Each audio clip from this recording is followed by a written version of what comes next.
There was a lot of interest in this topic tonight. And I know we have people joining who haven't actually been on the calls before. So for those people who are new to these calls and don't know what's going on, I'm Anet McQueenie and I'm a homeopath based in the west of Ireland. I work online with women all over the world, and I help women balance their menstrual cycles. So women come to me who have very poor periods, who have maybe very heavy bleeding or an awful lot of pain, and I help to regulate their hormones, and I detox things like contraceptives, even if they were used 20 years ago, or fertility drugs that overstimulated the body to do a certain job, but are no longer required once that job is over. And I deal a lot with anxiety because I find that most women that I treat have underlying anxiety as well. So that is me. The idea of these huddles was to get together with a lovely bunch of women, and it's been all women, over the autumn, and just to revisit some of the remedies in these kits. Some people have done courses with me before, have done workshops, and maybe have forgotten some of the remedies, some of the so people coming in have forgotten some of the great things we can do with this and the huge range that they have. They don't just cover what's mentioned in the little booklets. And when you find out more about the remedies and you understand how they work and their sources, where they came from, you can treat so much more than the, I don't know, 100 different ailments or whatever that are mentioned in this. And then it became something bigger. And I had amazing special guests join me, and every week there's been somebody wonderful. So all of those replays have been emailed out to people on the list, or you can find them all together in one place on YouTube, on my YouTube channel, which is just Anet McQueenie Homeopathy.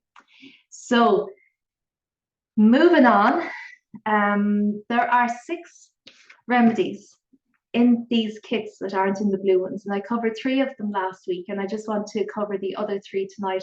And then if anybody wants to order the entire 6, you can do. I can send them out to you. I'll be sending them out in little bags, so you can just stick them into the lie flat on top of your remedies in your blue kit. It won't be done this week because I'm away tomorrow for a few days. But if anybody wants to order some, just send me your list and I'll get them out to you at the weekend or early next week. They're €3 each. I use most of the 6 that are in the green kit that aren't in the blue one. So last week we talked about Allium cepa, which is a great remedy for allergies, colds. We talked about euphrasia for ailments that have eye issues as well. And we talked about passiflora for insomnia, overwhelm, real nervy type things. And tonight I want to talk about cocculus, furfos, and mixed pollens. And I have mentioned all of those before, but maybe not the furfos. I have mentioned some of them before. And just a reminder, do share this with your friends. If you've got somebody who is interested in homeopathy and in treating their families at home, you can't treat everything, but you can treat an awful lot, or you can go in early and you can stop things developing. If you've got a friend who is interested, please invite them, because it's absolutely invaluable having a buddy that you can run things by when you're just not sure of the remedy to give. And honestly, just typing out a message saying, what do you think about this? I'm looking at fever, sore throat, a stiff neck, a headache, whatever. Just writing that out. The act of doing that is often enough to settle us and just allow us to think. Because when we start feeding our ideas to somebody else, we start thinking about them in a different way. We're often clearer in it. So do think about, if you haven't got your buddy already, bully someone into going and doing this with you. So we're going to get on with, I am recording, aren't I? Everybody can hear me okay? Yeah, okay, good stuff. So the first one is cocculus. And I use this remedy a lot, both acutely, as in prescribing it at home, or I used to for myself when the kids were younger, but also constitutionally, a lot of mums need this remedy in higher doses and over a longer period of time. So this is a plant, and it a lot of these plants that we use are poisonous plants. And when you find out how the poison reacts in the body, what it does, it really helps us to learn what symptoms we can also treat with those particular remedies. So cocculus was used on poisonous arrows. It was ground up, different parts of the plant was used on poisonous arrows by South American Indians. And when they threw the arrow and the arrow pierced the skin, it caused a slowing down of their enemy. It caused dizziness and lightheadedness, kind of twitching, muscular twitches. They got really, suddenly became, they got uncoordinated. Their coordination was shot, basically. So the idea of shooting a poisonous arrow at somebody is to slow them down and you can get them. It was also used in Sri Lanka in a similar way to stupefy fish, make them easier to catch. I'm not sure how that reacted in the body once you cooked up these fish, but anyway.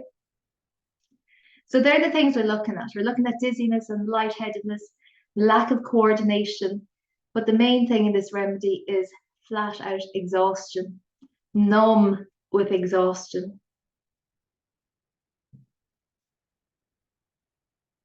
And the types of situations that I've used it in, it's been for jet lag. My boys came home from Australia. Didn't know which end of them was up after a couple of days. I've used it for exhaustion for myself if I've been up with a sick child during the night. Lots of people now are looking after elderly parents, and they're maybe spending a night or two sleeping over at their parents' house, taking turns, and it really disrupts the sleep pattern. And you can end up feeling a bit out of it, a bit spaced from missing sleep. But you're looking after somebody, so you're missing sleep. It's kind of the caretaker's remedy, the person who's up at night looking after somebody. People who are working night shifts are constantly in this kind of spacey state, trying to catch up. That's a really hard, it's a hard thing for the body to deal with, for night shift workers or air stewards who are flying between different time zones and trying to adjust all the time. The cocculus can help there. It can help with car sickness and seasickness, because this exhaustion or this kind of spaciness, this slight dizziness is much worse when they're moving in the car or moving on a boat. And I mentioned before that I had this, I went into this state myself with my last baby, who didn't sleep properly for nearly a year. And I was completely out of it. I couldn't remember which side of the road to drive on. Just felt spacey, felt really unbalanced the whole time. Coordination was shot. I was forever banging myself. No concentration for reading things. Wouldn't be able to focus long enough to read things. So maybe you're always a great reader and suddenly you find yourself just listening to books or reading, instead of reading your big novels, you're just reading shorter things. Just ask yourself, are you really, really tired? Is that why you have switched your reading material out? Could it be cocculus? Could it be that you're just exhausted? You don't have the focus for it. It's also a remedy for morning sickness. It's not the only remedy for morning sickness. There are quite a few, but it's a good place to start, especially if the person is exhausted. It's also a remedy I use a lot for new mothers, like I said, but also second, third, fourth time round mothers, because they feel, well, they've done it all before, they're able for it, and they don't generally get as much help as the first time round, and they're really, really prone to mastitis and things like that with exhaustion.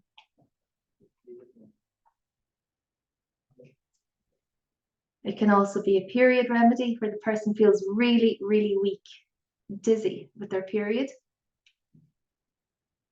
And maybe the flow is so heavy, they might stand up and it just gushes out.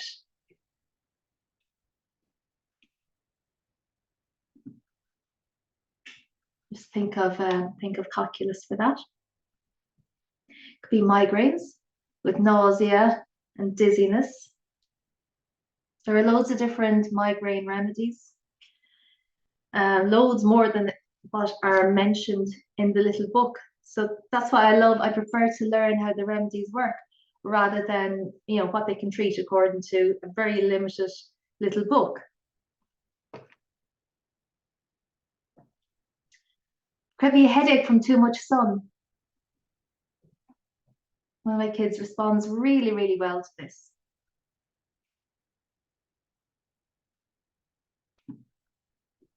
I know we won't have that problem for a while, but it's good to know. Okay, and I'm going to move on quickly because I know everybody is really here for Matilde this evening. Furos, I covered it in the very first huddle that we had. So again, you can find it on YouTube, Anet McQueenie Homeopathy, but very, very quickly, it is a remedy I use a lot for colds and flus, for bronchitis, for chest infections,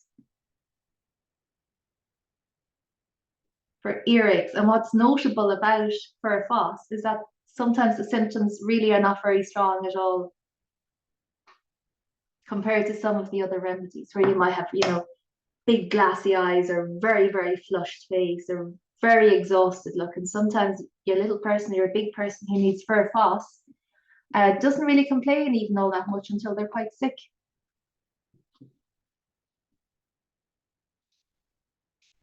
So sometimes people think, oh, well, they got sick awful quickly.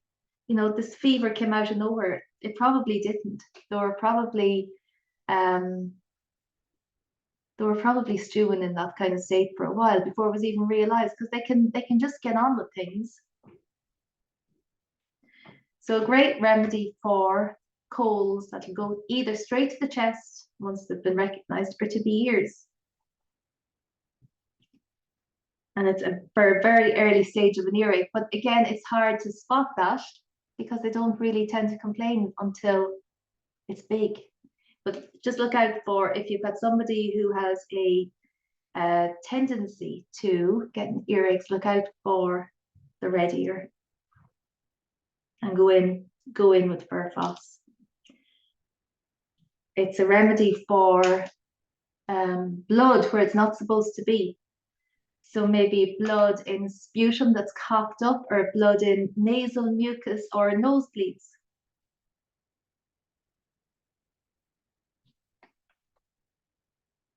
And they may look tired and flushed looking, but probably not at the beginning of their sickness. It's been going on a while. Everybody okay? Any questions? For colds and flus, I tend to treat one pill 3 times a day. And then you might have to change the next day. For that exhaustion, when you've had a couple of nights where you've been missing sleep because you've been looking after somebody, or maybe you've been traveling, I would go in one pill 3 times a day, but just for one day, because it can't be used instead of sleep. We do need to catch up on sleep, but it just helps the body to adjust and to make the best use of the sleep when it does finally present itself, when there's an opportunity to sleep.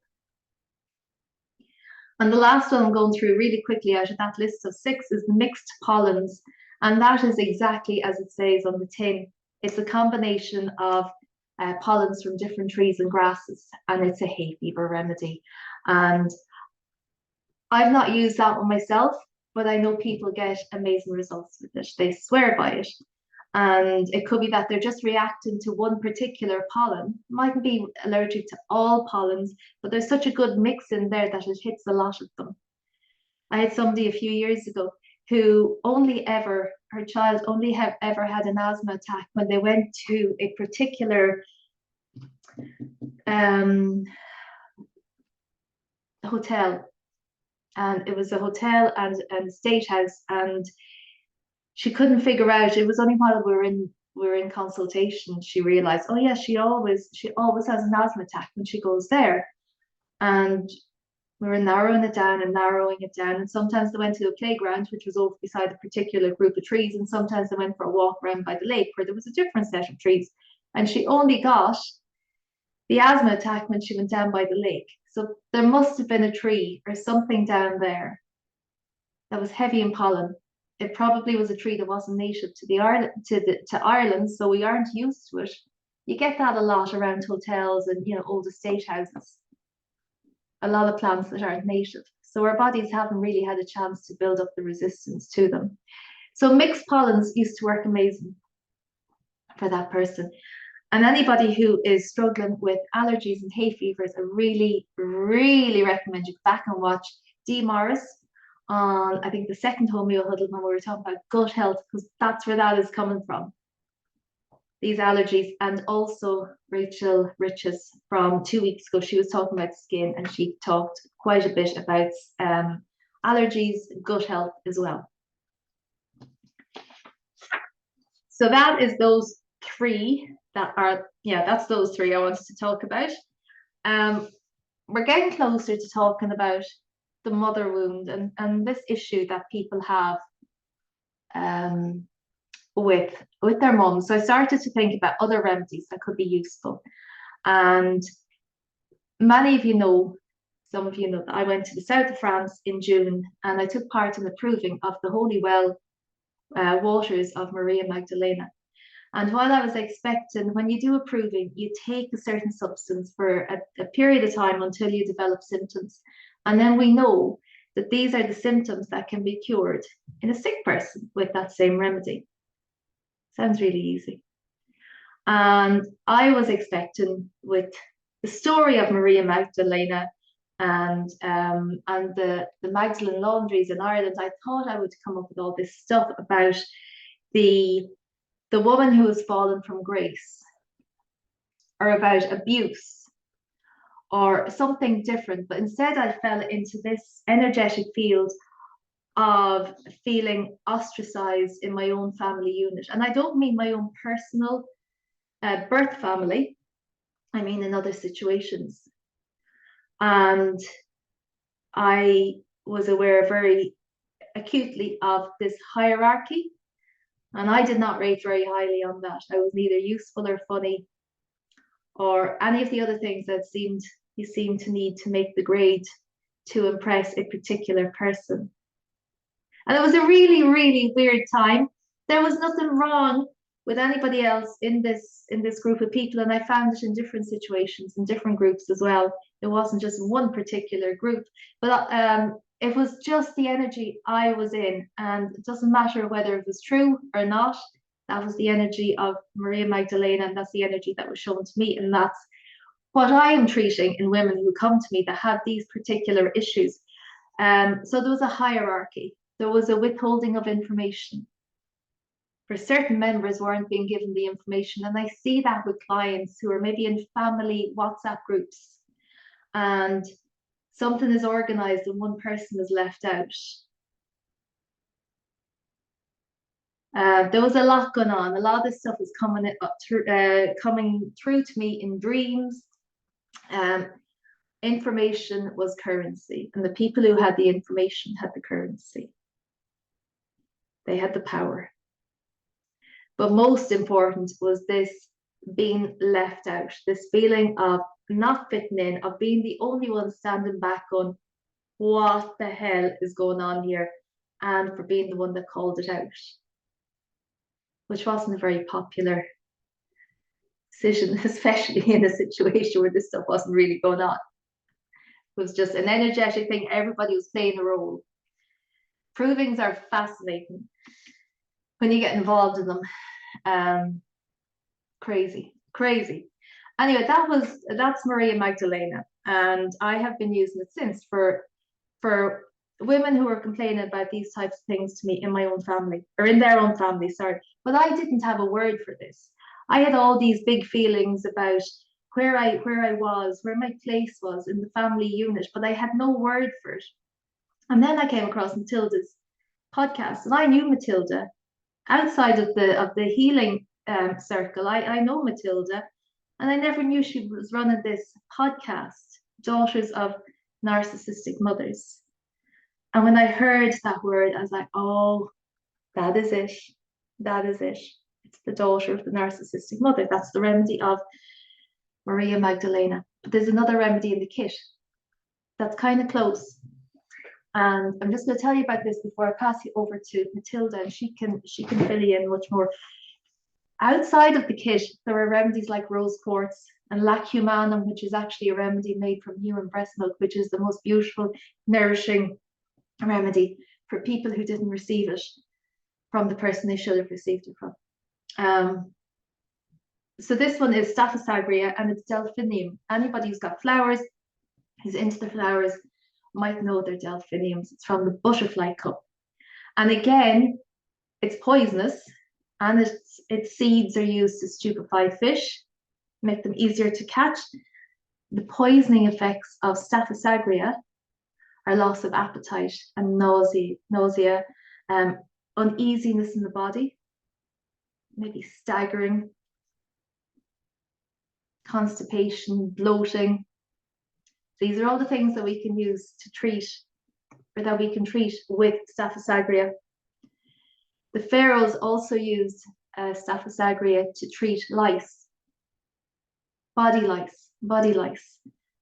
And one of the main feelings in Staphylos aureus is that the body has been invaded or violated by something beyond their control. So it could be scabies, it could be nits. Think of all the kids getting nits in school. And not everybody who gets nits needs Staphylos aureus, but if the person feels really, really put upon, insulted, violated, and it could be the person who has the nits or the mother who's brushing them out. I've had that. I felt so grossed out by nits. My kids gave me nits for my 40th birthday. Didn't just give them to me, the 3 of them had them as well. And it was just the most disgusting thing I ever had nits myself as a kid. I was so freaked out and so horrified by this, that was the remedy I had to take. And I only had to take maybe 2 doses, and it pulled me right back together. And then I was a woman on a mission. It's like, right, I'm gonna get these out. Like I had 2 girls with really, really long hair. So I was spending an hour and a half brushing in the morning and an hour and a half brushing in the evening, to myself, 2 girls and my boy. And we got rid of them very quickly. And neem oil is a great remedy as well. Also calendula. They don't like it. No, it's not calendula, campora, which is actually in the kit. So forget about that one. But if the person feels violated, disgusted, this horrible thing has happened to me, then Staphylos aureus. Another way that we can feel violated or insulted or put upon is if somebody in a superior position embarrasses us or reprimands us or criticizes something. So this could be our boss saying something to us. It could be our partner, and it could be our mother. So someone that we don't feel we can talk back to, that we don't feel we can stand up for ourselves. So kids in school, teachers, where they're embarrassed by something the teacher has said, and it could be just that, everybody's sensitivity is different. Some people are really, really sensitive, and the slightest remark will throw them off and they'll produce some symptoms. Other people are not so sensitive.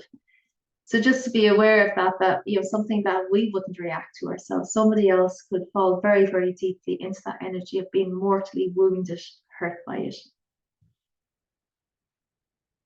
So these people are often, they feel very vulnerable, feel embarrassed and violated, and don't feel that we're able to stand up for themselves because this other person is in a position of power. So they're left with all this anger, this huge anger that they can't do anything with. So it's all internalized. It's brought back into the body, and then it has to come out in headaches or cystitis or kidney infections or sore throats. Throat issues are quite big in people who need Staphylos aureus, possibly because the stuff is all swallowed down. And maybe it gets this far and it's stopped. We can't talk. We're not allowed to talk. They have a huge fear of losing control. Once they start, they mightn't be able to stop, so they don't start.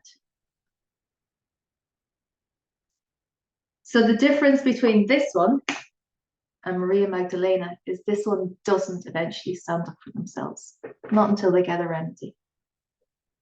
They just take it and take it and take it. So think of people that you've been around who have maybe said really kind of shitty things to you. You can't say anything back. Could be an elderly relative. We have, well, they've passed now, elderly relatives who used to love to comment on weight. Not in a good way. More like, look at the size of you. What do you say back to that? Especially if you're a child, it's just swallowed down. Then lo and behold, cystitis or a kidney infection. People who need this remedy often experience their pains as stabbing or cutting. And sometimes they'll say they feel like they've been stabbed in the back. So it could be by a friend group, it could be by a family group, it could be at work. Someone says that they've been stabbed in the back, somebody was out to get them. Who do you think, Staphysagria? Any questions after all of that before I pass over to Matilde? That was a real whistle-stop tour of 4 remedies.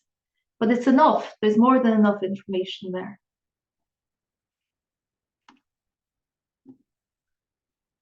Anybody wants to unmute themselves or add something into the chat? Do you need me to explain anything?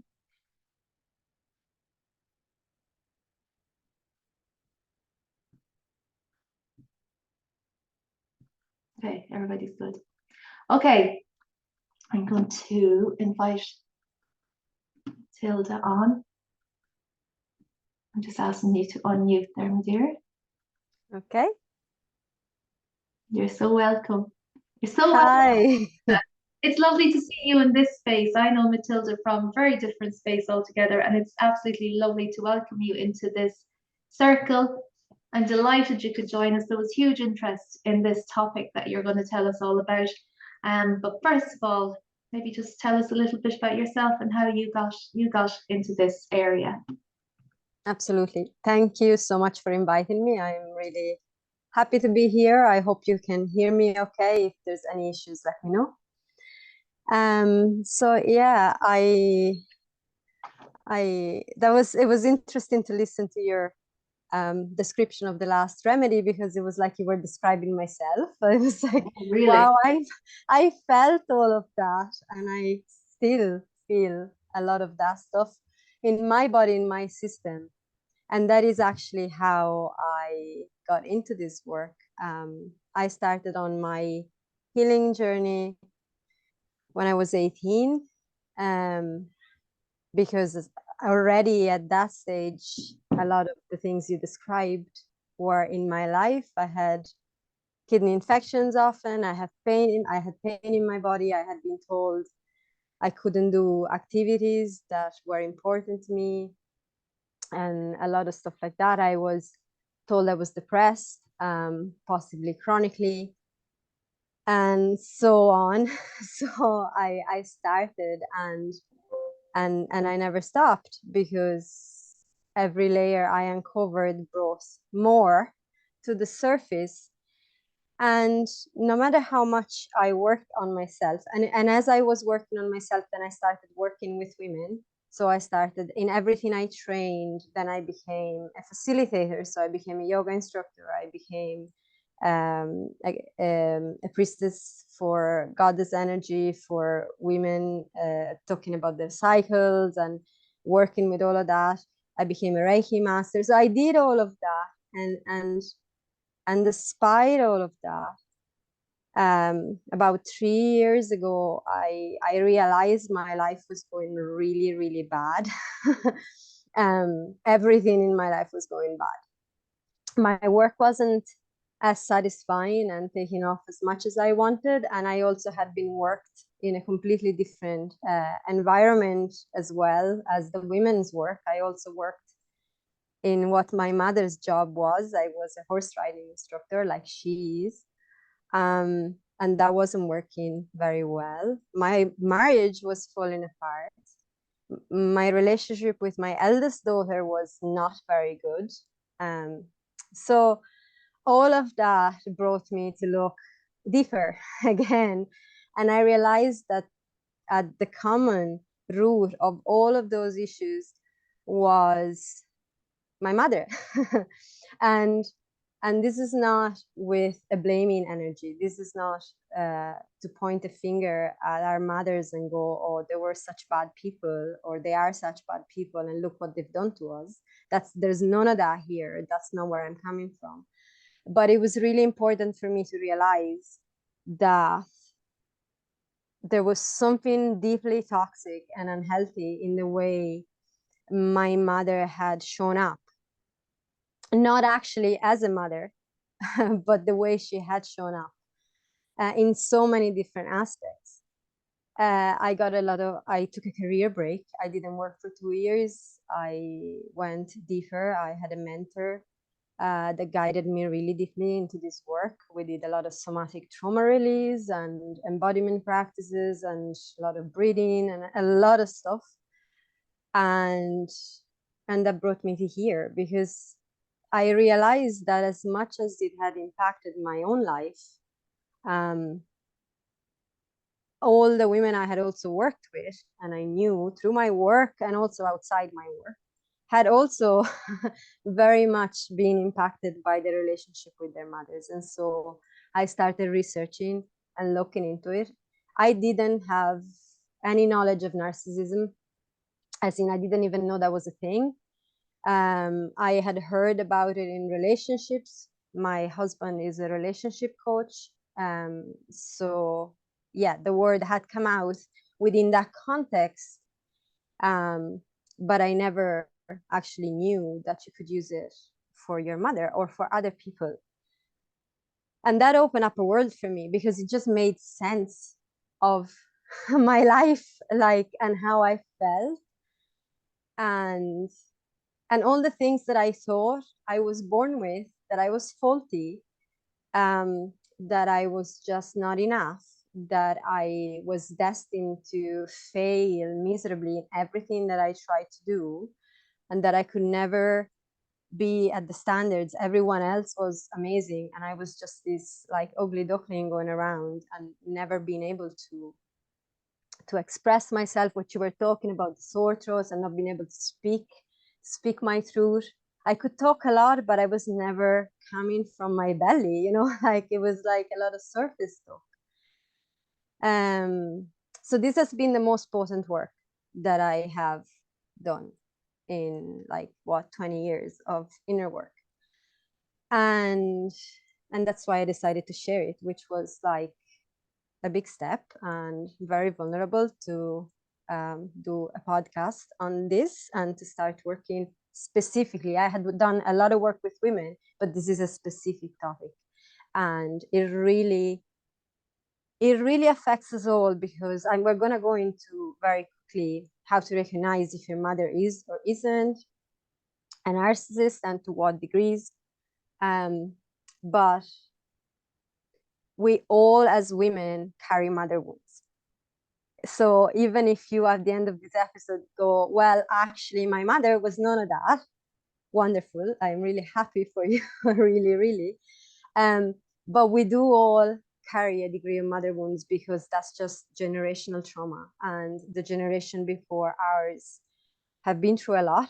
There's been wars, there's been a lot of stuff. So that just carries, and without going all the way back to the beginning of the patriarchy and stuff like that. So it'd be very long to go into that, but so we all carry that, and we carry it within the body. And so if you have come across this work, it means you have this super potent, you're in this super potent position, which is the one of breaking the cycle. And from this point on, you know, from you, from me, from us on, the next generation doesn't have to carry the same baggage, which is a really powerful place to be, I find. Yeah, it ends here. Yes, it didn't start with you, but it can end with you. And that's a mantra for me at this point. Yeah, I like it. So, so yeah, like, how can you, what are the narcissistic traits in a mother? And this also can apply to other people in your life. Now, there are little differences. If you are in a relationship and you start realizing your partners has traits like that, or your boss, other members of your family, very often, and I've observed that, and we've had a personal experience of that in our life, myself and my husband. There can be an entire family that is actually displaying narcissistic traits. So it's not just your mother, but everyone. Like, we've had to cut off quite a few members of the family. I'm personally no contact with my mother the last 2 years. I had to block her from all my social media platforms, emails, and everything, in order to be able to have this space for myself. This is not necessary for everyone. It's a very personal choice, but that can be the case. So generally speaking, a narcissist is someone that will stop at nothing to fill their own tank, to achieve what they want to achieve. And they're usually, well, there are people that have a deep sense of shame and a very, very deep lack of confidence in themselves. No one is born like that.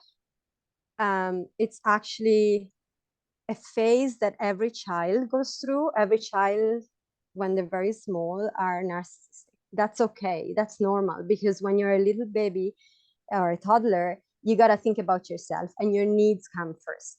You don't think about the needs of the rest of the world, and that's fine.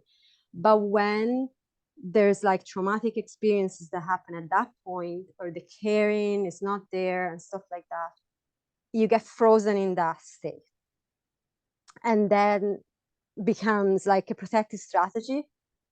You don't want to feel that shame, you don't want to feel that suffering anymore, and you become completely like, you don't feel for others anymore. You only feel for yourself. So when you become a mother from that stage, you can understand that like there's no empathy, there's no nourishment, there's nothing going towards the baby. It's all about the mother. So they're completely self-absorbed. Their emotional state, it's what's mattered. Like, I've had plenty of experiences where my mother was feeling sad or depressed or angry, and everyone in the house had to just, be quiet or be like sort of guarding, because, oh my God, like, we couldn't disturb that state. That was just taking over the entire house. The narcissistic person doesn't have empathy at all. They don't actually feel for other people. They feel for themselves constantly and only. She will make you feel like you're not good enough. So there is a bar that is constantly going higher and higher. So you think I'm gonna get good grades at school. Mommy will finally be happy with me, but no, that's not enough. There's always someone else that is doing better than you. This can also happen like among siblings. There can be a favorite one, and that kind of raises the standards constantly, and you are always trying to catch up to that particular sibling. A narcissist has no respect for boundaries.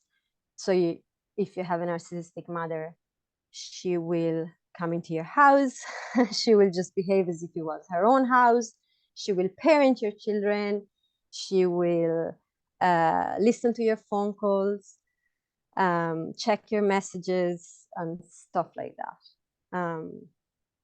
They use something that is called gaslighting. This is something I've experienced loads of with my mother. So gaslighting means when they want to make you feel like you're the crazy one. So you have a feeling, you have something you want to say, something that doesn't sit well with you, and they will just turn it around and turn reality around, messing with your perceptions to the point that at the end of the conversation, you are the crazy one and you don't know how the hell that happened.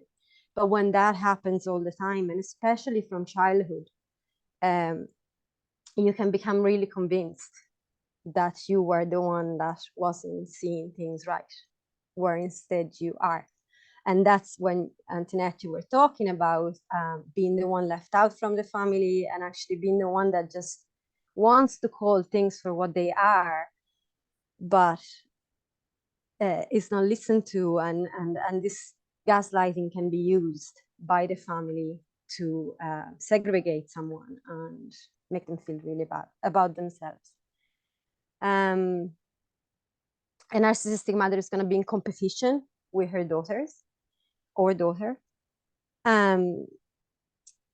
Like, I've had examples in my own life of my mother. She's had several husbands, and she was at points in competition with me when I became of age. And so all the put downs that came with that, like, it's nonsensical, but that's just what happens. And also what she can do is take credit for your successes. So you do something good and she will be like, yeah, because you're my daughter. No, that's not actually how it works, but that's what can happen. She will be super caring about public opinion. That is like one of the things that matter the most to a narcissistic person. So a narcissistic mother is going to be like amazing in public. She will be like the model mother of the year.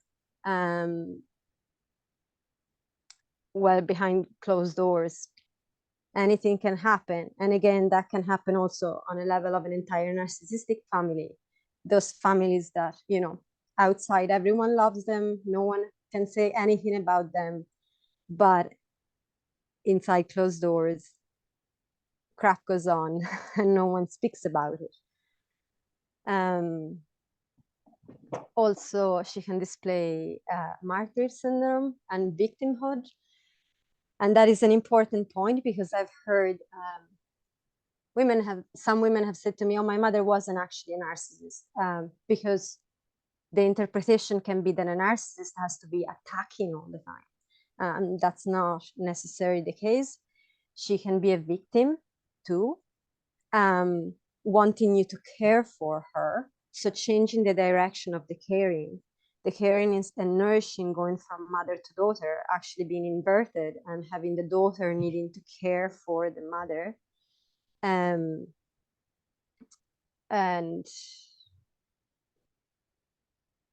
also the guilt tripping that goes with that. So your freedom gets limited because of this victimhood and this way of behaving. So you're going away, you're hurting me, that's not right, so you need to stay with me, or you're rejecting my calls, or you're not answering when I want you to answer me. So all of that makes me feel bad.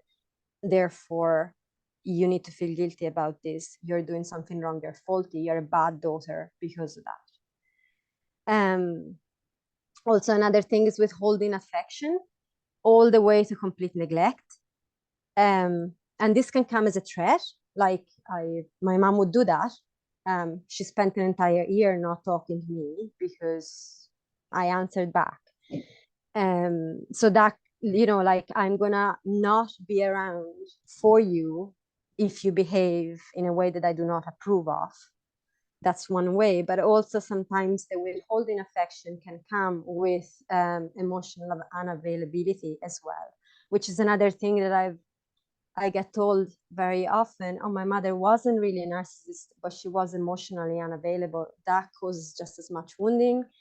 And being emotionally unavailable, it is a form of narcissism, because it's the ultimate self-absorbed person that is emotionally unavailable, because it's completely absorbed in their own emotional system and can't take care of anyone else. And then we go all the way to verbal and physical abuse, of course. That just is also narcissistic abuse. And recently, actually, I discovered another aspect that has been present in my life. I just didn't have a name for it, and it's spiritual abuse. So that's another form of narcissistic abuse, which is like when we're using spiritual beliefs as truths, but bringing them with a distorted interpretation and use them as a tool to control the child, the person. So that's another way that can come. So these are like kind of like the main traits that you can find. As always, when we're going through like a list, it seems very defined, but it's not necessarily that defined. It can be like shades, mix of different things, the bottom line is, if you didn't feel loved, seen, if you carry in your system beliefs of not being enough, of not being able to do what you would like to do, of not deserving to be loved, and that you end up accepting a lot of abuses from a lot of other people too, because that's another thing that I've seen quite a bit. Yes, we can have narcissistic bosses, we can have narcissistic partners, but often, like 99% of the times, that comes from having had experiences of narcissism in our parents. Because, and for us women, the mother line is like the one that is most important. A narcissistic father can also be quite damaging, but the mother is like, because even there, when we have an abusive father, in actual fact, the biggest trauma comes from our mother actually didn't stand up for us to stop the abusive father. So ultimately, it always goes back down to the mother. When you have experienced that, when your mother has destroyed your sense of confidence, your capacity to set boundary, your capacity to develop your own identity, because that's what a narcissistic mother does. She will not destroy, because that sounds very final, but stifle your capacity to naturally develop your identity, to develop your sense of confidence. When you've been through that, then you're not able to set boundaries with a partner. You're not able to set boundaries with a boss. You're gonna take way more abuse than should be accepted, because you've been taught from a very young age that you are actually deserving of being treated badly, because you are inherently faulty. Very often, daughters of narcissistic mothers will end up in narcissistic relationship with partners, because that's what the wisdom of the trauma is to recreate that traumatic interaction so that we can heal it. But because we're doing this unconsciously, subconsciously, we get caught in this kind of cycles all the time. So that's how it can really impact and affect your life. And very often we don't realize that, also because in society that's not very well accepted. To speak, not bad, but to say that your relationship with your mother is not good, that your mother was not actually a good mother, that you don't want to talk to your mother, that you don't want to see her at Christmas, that, that you have to set really strong boundaries with your mother, that's really not largely accepted. I think that's quite a taboo thing, actually, just from talking with women. Sometimes I would have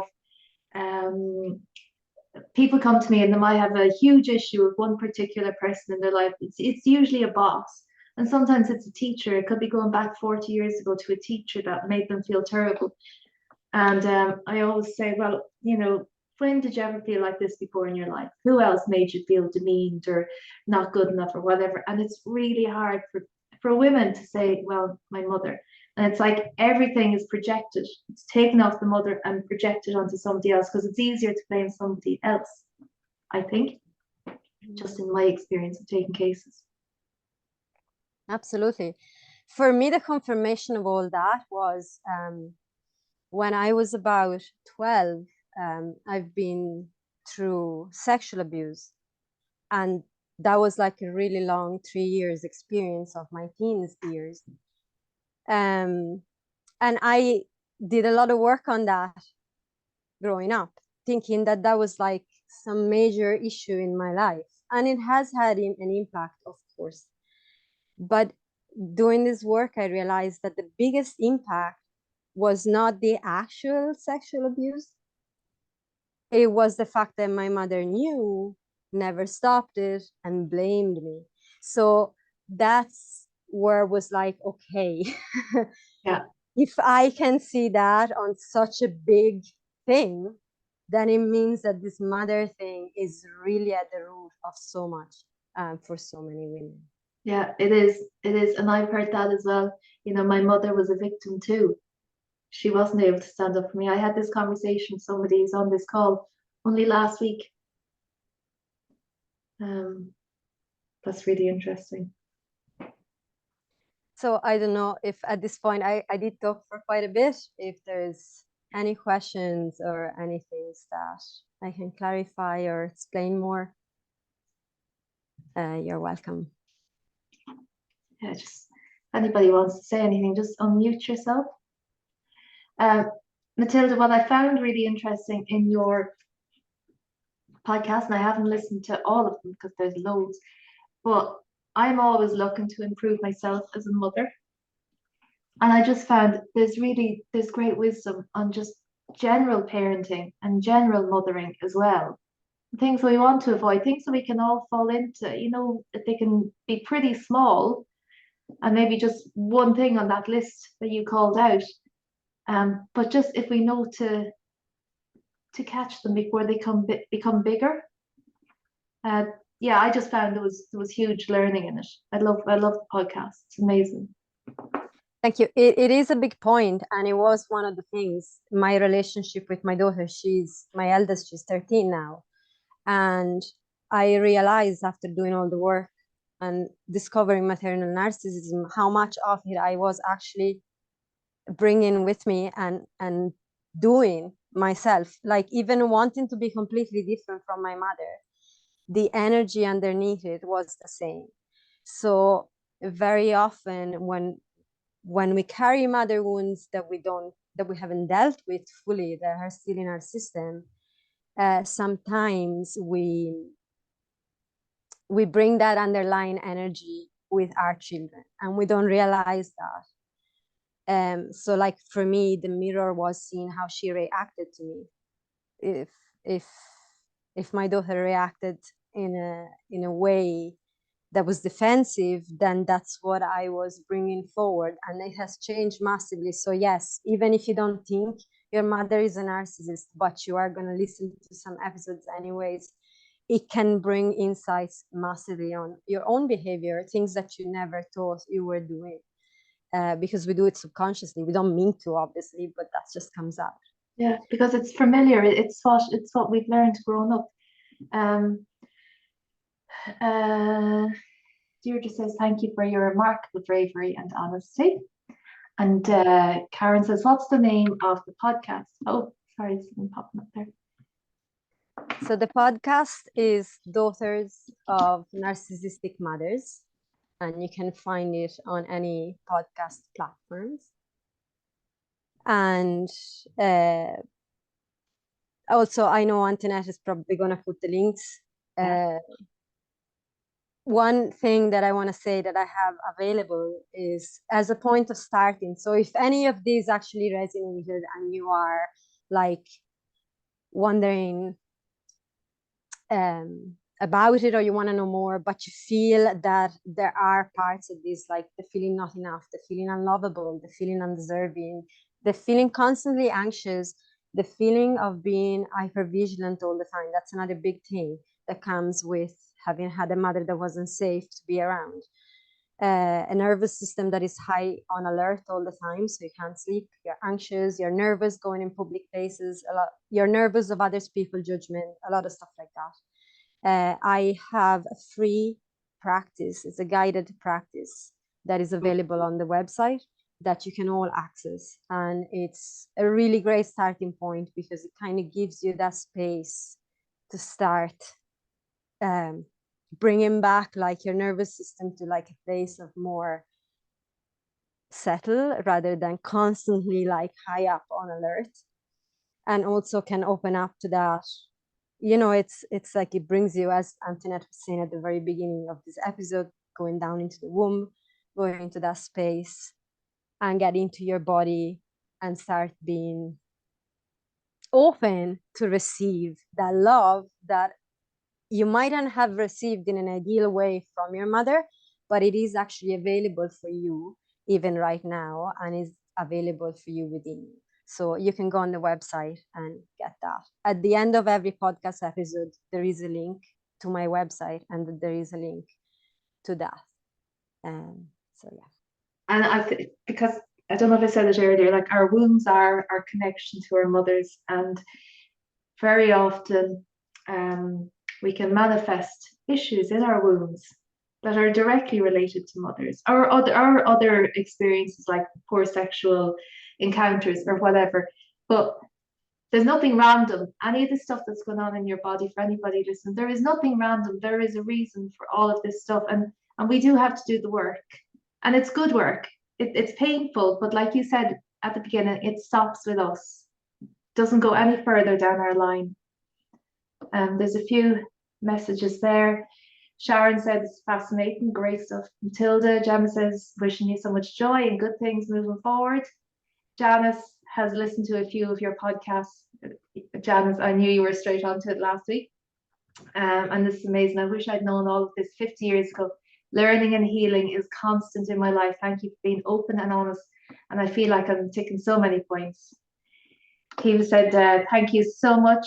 This was my mother. It's impacted the way I interact with women. And Stephanie says, thank you to both of us. Thank you so much. I just very quickly to those comments, the impact in the way you interact with women, that's a massive thing. And there are episodes on the podcast that cover that, so I don't need to speak about it right now, but it is a really massive thing. And even if you haven't found this work 50 years ago, but still, like, there's so much. And also, if anyone in here, if your mother passed away, the healing is not actually about your mother, is within you, so that can still happen no matter what. Lovely. That's important, actually. Some people feel they can't, that's it, she's gone now, she's passed. There's no point in breaking up the past. But it's still sitting there, waiting to come to the light. Sarah says, sending you so much love and light.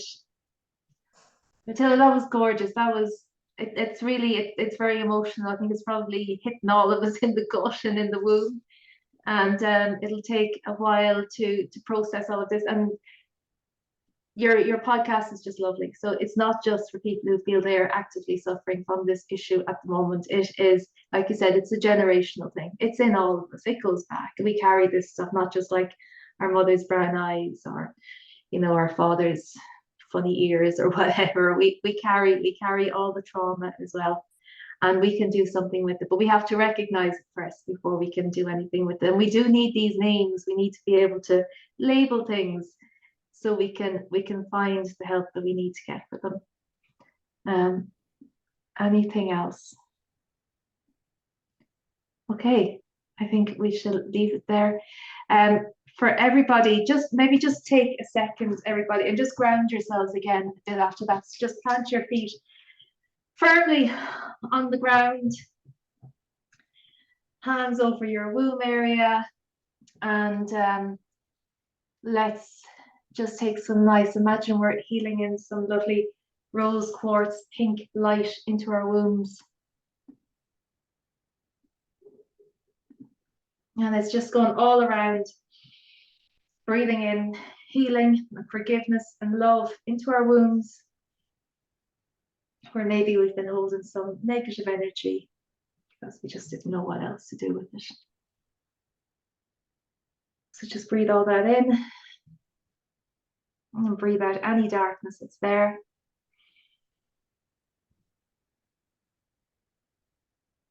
And like I said earlier, if you feel some womb stuff going on tonight, that's absolutely okay. Give yourself some love, send yourself some love, send your mother some love.